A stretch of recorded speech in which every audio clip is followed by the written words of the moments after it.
ओम शांति। आज है 13 जुलाई 2021 की साकार मुरली। पहले सुनते हैं मुरली के मुख्य पॉइंट्स। बाबा ने कहा, तुमको अपना सब कुछ अब मुझे देना है, फिर उसकी एवज में हम तुमको बहुत ब्यूटीफुल तन ट्रांसफर कर देंगे, अपार धन देंगे। बाप है तुम्हारा बेहद का भोलानाथ ग्राहक, पुराना सब कुछ तुमसे लेकर नई दुनिया में तुम्हें सब कुछ नया देते हैं। इनके जैसा दाता कोई नहीं। फिर कहा, अभी संगम पर बाप परम धाम से आए हैं स्वर्ग की स्थापना करने, तो स्वर्गवासी बनने के लिए तुम्हें पुरुषार्थ जरूर करना है। यह सृष्टि तो अब खलास होनी है, इसलिए तुम्हें इस पुरानी दुनिया से बेहद का वैराग्य होना चाहिए। तुम्हारे लिए नई दुनिया बन रही है, उस पावन दुनिया में जाने के लिए पावन जरूर बनना पड़े। आगे कहा, शिव बाबा की याद भूलनी नहीं चाहिए, याद से ही पुण्य आत्मा बनेंगे। उठते बैठते एक बाप को याद करो, भले बीमार भी हो तो भी स्वदर्शन चक्र फिराते रहो। बाप की याद में ही यह प्राण तन से निकले, ऐसी प्रैक्टिस करनी है। और लास्ट में बाबा ने कहा, मुझे याद करने से माया एकदम भाग जाएगी। तुम याद नहीं करते हो तब माया तंग करती है। बहुत प्यार से याद करते रहो तो तूफान उड़ जाएंगे और आत्मा में जो अलाए है वह भी निकल जाएगी। अब सुनते हैं महावाक्यों को विस्तार से। मुरली का सार। मीठे बच्चे, शिव बाबा को यह भी लालसा नहीं कि बच्चे बड़े होंगे तो हमारी सेवा करेंगे। वह कभी बूढ़ा होता नहीं, बाप ही है निष्काम सेवाधारी। प्रश्न, भोलानाथ शिव बाबा हम सब बच्चों का बहुत बड़ा ग्राहक है, कैसे? उत्तर, बाबा कहते, मैं इतना भोला ग्राहक हूँ जो तुम्हारी सब पुरानी चीजें खरीद कर लेता और उसके रिटर्न में सब नई नई चीजें देता हूँ। तुम कहते हो, बाबा यह तन मन धन सब आपका है, तो उसकी एवज में तुम्हें ब्यूटीफुल तन मिल जाता, अपार धन मिल जाता। गीत भोलेनाथ से निराला कोई और नहीं। ओम शांति। यह भक्ति मार्ग में गीत गाते हैं। जो भी गीत हैं सब भक्ति मार्ग के हैं। उनका भी अर्थ बाप समझाते हैं। बच्चे भी समझ जाते हैं कि भोलानाथ किसको कहा जाता है। देवताओं को भोलानाथ नहीं कहेंगे। गाया हुआ है, सुदामा ने 2 मुट्ठी अन्न की दी तो महल मिल गए, तो भी कितने समय के लिए? 21 जन्म के लिए। अब बच्चे समझते हैं कि बाप आकर के भारतवासियों को बरोबर हीरे जवाहरों के महल देते हैं। किसकी एवज में देते हैं? बच्चे कहते हैं, बाबा यह तन मन धन सब आपका है, आपका ही दिया हुआ है। किसको बच्चा पैदा हुआ है तो कहते हैं भगवान ने दिया। धन के लिए भी कहते हैं भगवान ने दिया। कहने वाले कौन है? आत्मा। भगवान अर्थात बाप ने दिया। बाप कहते हैं सब कुछ तुमको अब देना होगा, उसकी एवज में हम तुमको बहुत ब्यूटीफुल तन ट्रांसफर कर देंगे, अपार धन देंगे। लेकिन किसको देंगे? जरूर बच्चों को ही देंगे। लौकिक बाप से अल्पकाल के लिए धन मिला है, बेहद का बाप हमको बेहद का वर्षा देंगे। बाप समझाते हैं, ज्ञान और भक्ति में रात दिन का फर्क है। भक्ति में अल्पकाल के लिए मिलता है, धन है तो सुख है। धन के बिगर मनुष्य कितने दुखी होते हैं। बच्चे जानते हैं बाबा हमको अथाह धन देते हैं, इसलिए खुशी होती है। सुख धाम में तो सुख की कोई कमी नहीं। हर एक को अपनी अपनी राजधानी है, उसको कहा जाता है पवित्र गृहस्थ आश्रम। तो बाप कितना भोला है, क्या लेते हैं और क्या देते हैं।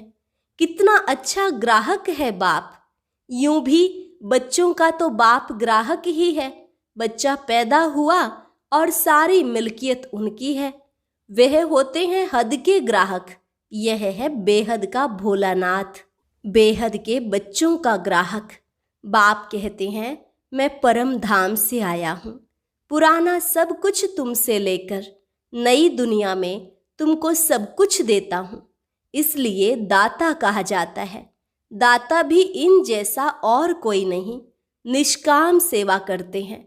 बाप कहते हैं, मैं निष्कामी हूँ, मेरे को कोई भी लालसा नहीं। ऐसे तो नहीं कहता हूँ कि बच्चों का काम है बूढ़े बाप की संभाल करना, क्योंकि हमने तुम्हारी संभाल की है। नहीं, यह कायदा होता है। बाप बूढ़ा हो तो बच्चे उनकी संभाल करें। यह बाप तो कभी बूढ़ा होता नहीं, सदैव जवान है। आत्मा कभी बूढ़ी नहीं होती। यह तो जानते हो, लौकिक बाप बच्चों में उम्मीद रखते हैं कि हम बूढ़ा होगा तो बच्चे हमारी सेवा करेंगे। भले सब कुछ बच्चों को देते हैं, फिर भी सेवा तो होती है। यह शिव बाबा कहते हैं, मैं हूँ ही अभोक्ता, मैं कभी खाता ही नहीं हूँ, मैं आता ही हूँ सिर्फ बच्चों को नॉलेज देने। सुप्रीम रूह रूहों को बैठ समझाते हैं। रूह ही सुनती है, हर एक बात रूह करती है। संस्कार भी रूह ले जाती है, जिसके आधार पर शरीर मिलता है। यहाँ मनुष्यों की अनेक मतें हैं। कोई कहते हैं रूह परमात्मा ही ठहरा, उनको कुछ भी लेप छेप नहीं लगता। आत्मा निर्लेप कह देते हैं। अगर आत्मा निर्लेप होती तो क्यों कहते पाप आत्मा पुण्य आत्मा। अगर आत्मा निर्लेप है तो कहा जाए पाप शरीर पुण्य शरीर।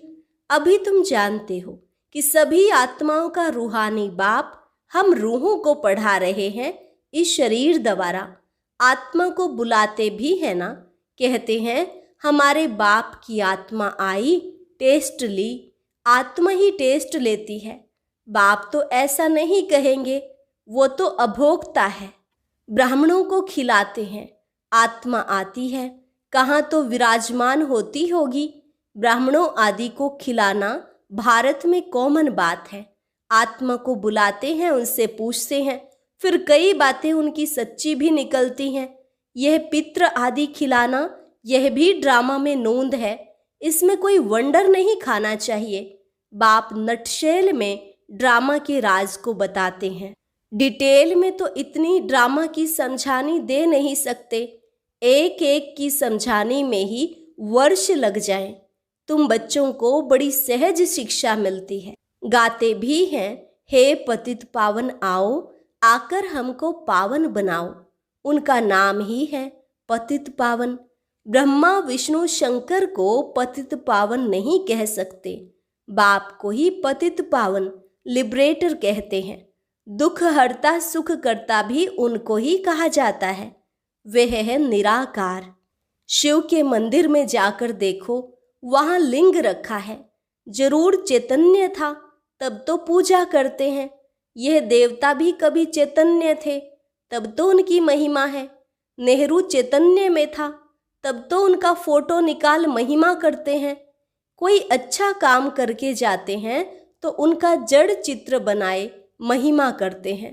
पवित्र की ही पूजा करते हैं। कोई भी मनुष्य की पूजा नहीं कर सकते। विकार से पैदा होते हैं ना, तो उनकी पूजा नहीं हो सकती। पूजा देवताओं की होती है, जो सदैव पवित्र होते हैं। तुम जानते हो, बाप आया था, फिर अब संगम पर आया है स्वर्ग की स्थापना करने। फिर द्वापर से रावण राज्य शुरू होगा। रावण राज्य शुरू होने से झट शिव का मंदिर बनाते हैं। अभी तो चैतन्य में नॉलेज सुना रहे हैं। वह सत्य है, चैतन्य है, उनकी ही महिमा गाते हैं। निराकार को शरीर तो चाहिए ना, तो बाप ही आकर विश्व को हेवन बनाते हैं। उस हेवन में राज्य करने के लिए तुम पुरुषार्थ कर रहे हो। स्वर्गवासी तुम बन रहे हो।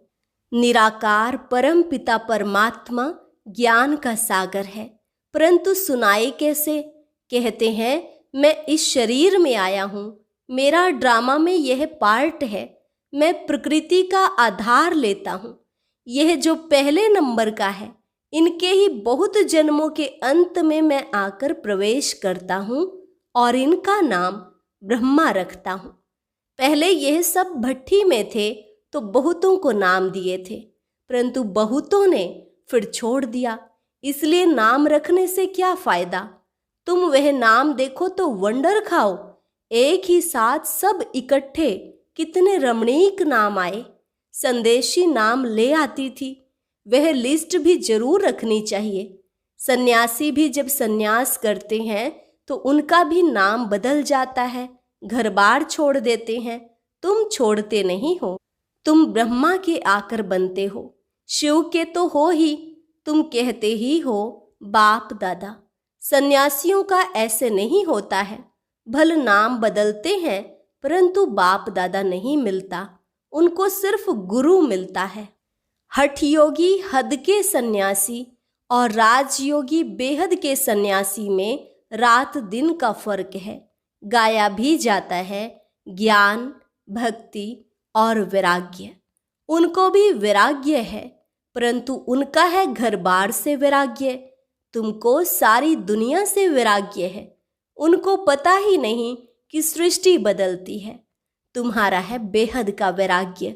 यह सृष्टि खलास होनी है, तुम्हारे लिए नई दुनिया बन रही है, वहां जाना है, परंतु पावन होने बिगर तो वहां जा नहीं सकते। दिल में जचता है बरोबर नई दुनिया में देवी देवताओं का राज्य था, जो बाप अब स्थापन करते हैं। तुम जानते हो शिव बाबा को याद करने से हम पुण्य आत्मा बन जाएंगे। है बड़ा सहज, परंतु याद भूल जाती है। भक्ति मार्ग की रस्म रिवाज बिल्कुल ही अलग है। पुनर्जन्म सबको जरूर लेना है, घर जाने का समय एक ही है। फलाना मोक्ष को प्राप्त हुआ, यह तो गपोड़ा है। बाप कहते हैं कोई भी आत्मा बीच से वापस नहीं जा सकती, नहीं तो सारा खेल बिगड़ जाए। हरेक को सतो रजो तमो में जरूर आना है। मोक्ष के लिए तो बहुत आते हैं, समझाया जाता है मोक्ष होता नहीं।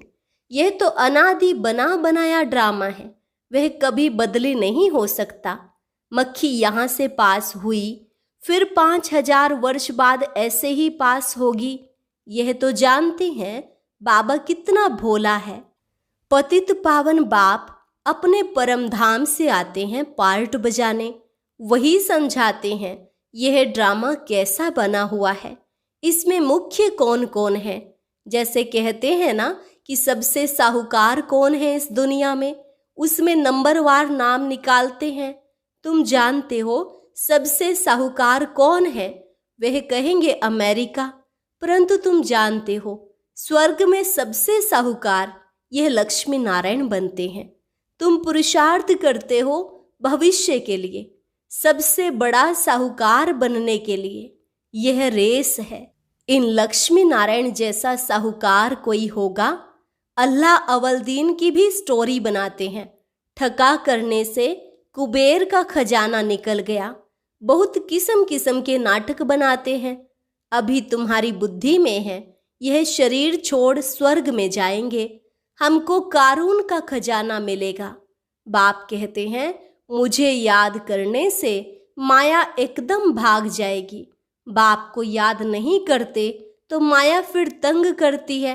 कहते हैं बाबा हमको माया के तूफान बहुत आते हैं। अच्छा, बाप को बहुत प्यार से याद करो तो तूफान उड़ जाएंगे। बाकी नाटक आदि बैठ बनाए हैं, बात है कुछ भी नहीं। बाप कितना सहज बताते हैं, सिर्फ बाप को याद करो तो तुम्हारे में जो अलाए है वह निकल जाएगी, और कोई तकलीफ नहीं देते हैं। आत्मा जो पवित्र सच्चा सोना थी वह अब झूठी बन गई है, फिर सच्ची बनेगी इस याद अग्नि से। आग में डालने बिगर सोना पवित्र हो न सके तो इसको भी योग अग्नि कहते हैं। है याद की बात। वो लोग तो अनेक प्रकार के हठ योग सिखलाते हैं, तुमको तो बाप कहते हैं उठते बैठते याद करो। आसन आदि कहाँ तक तुम लगाएंगे? यह तो चलते फिरते काम करते याद में रहना है। भले बीमार हो तो यहाँ लेटकर भी बाबा को याद कर सकते हो। शिव बाबा को याद करो और चक्र फिराओ, बस। उन्होंने फिर लिखा है, गंगा का तट हो अमृत मुख में हो। गंगा के किनारे तो गंगा जल ही मिलता है, इसलिए मनुष्य हरिद्वार में जाकर बैठते हैं। बाप तो कहते हैं तुम कहाँ भी बैठो, भले बीमार हो, सिर्फ बाप को याद करो। स्वदर्शन चक्र फिराते रहो, तब प्राण तन से निकले। यह प्रैक्टिस करनी पड़े। उस भक्ति मार्ग की बातों में और इस ज्ञान मार्ग की बातों में कितना रात दिन का फर्क है। बाप की याद से ही तुम स्वर्ग के मालिक बन जाएंगे। वह तो लड़ाई वालों को कहते हैं, जो युद्ध के मैदान में मरेगा वह स्वर्ग में जाएगा। वास्तव में युद्ध यही है। उन्होंने कौरवों पांडवों का लश्कर दिखाया है। महाभारत लड़ाई हुई, फिर क्या हुआ? रिजल्ट कुछ भी नहीं, बिल्कुल ही घोर अंधियारा है। कुछ भी समझते नहीं, इसलिए अज्ञान अंधियारा कहा जाता है। बाप फिर रोशनी करने आए हैं। उनको ज्ञान का सागर नॉलेजफुल कहा जाता है। अभी तुमको भी सारा ज्ञान मिला है। वह है मूल वतन, जहाँ तुम आत्माएं रहती हो। उनको ब्रह्मांड भी कहा जाता है। यहाँ रुद्र यज्ञ रचते हैं, तो बाप के साथ साथ तुम आत्माओं की भी पूजा करते हैं, क्योंकि तुम बहुतों का कल्याण करते हो। बाप के साथ तुम भारत की खास और दुनिया की आम रूहानी सेवा करते हो, इसलिए बाप के साथ तुम बच्चों का भी पूजन होता है। अच्छा, मीठे मीठे सिकिलधे बच्चों प्रति माता पिता बाप दादा का याद प्यार और गुड मॉर्निंग। रूहानी बाप की रूहानी बच्चों को नमस्ते।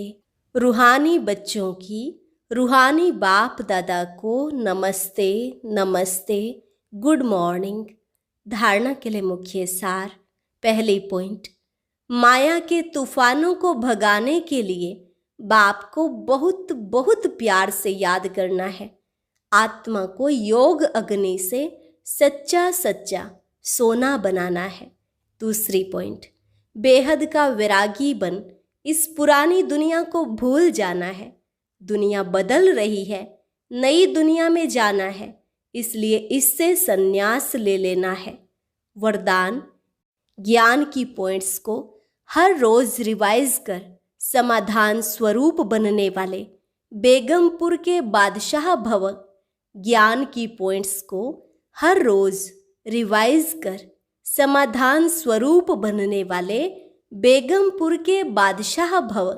ज्ञान की पॉइंट्स जो डायरियों में अथवा बुद्धि में रहती हैं, उन्हें हर रोज रिवाइज करो और उन्हें अनुभव में लाओ, तो किसी भी प्रकार की समस्या का सहज ही समाधान कर सकेंगे। कभी भी व्यर्थ संकल्पों के हैमर से समस्या के पत्थर को तोड़ने में समय नहीं गंवाओ। ड्रामा शब्द की स्मृति से हाई जंप दे आगे बढ़ो, फिर ये पुराने संस्कार आपके दास बन जाएंगे। लेकिन पहले बादशाह बनो, तख्त नशीन बनो। स्लोगन, हर एक को सम्मान देना ही सम्मान प्राप्त करना है। हर एक को सम्मान देना ही सम्मान प्राप्त करना है। अच्छा, ओम शांति। आज की अव्यक्त मुरली जरूर सुने। उसके लिए ऊपर दिए गए बॉक्स को टच करें।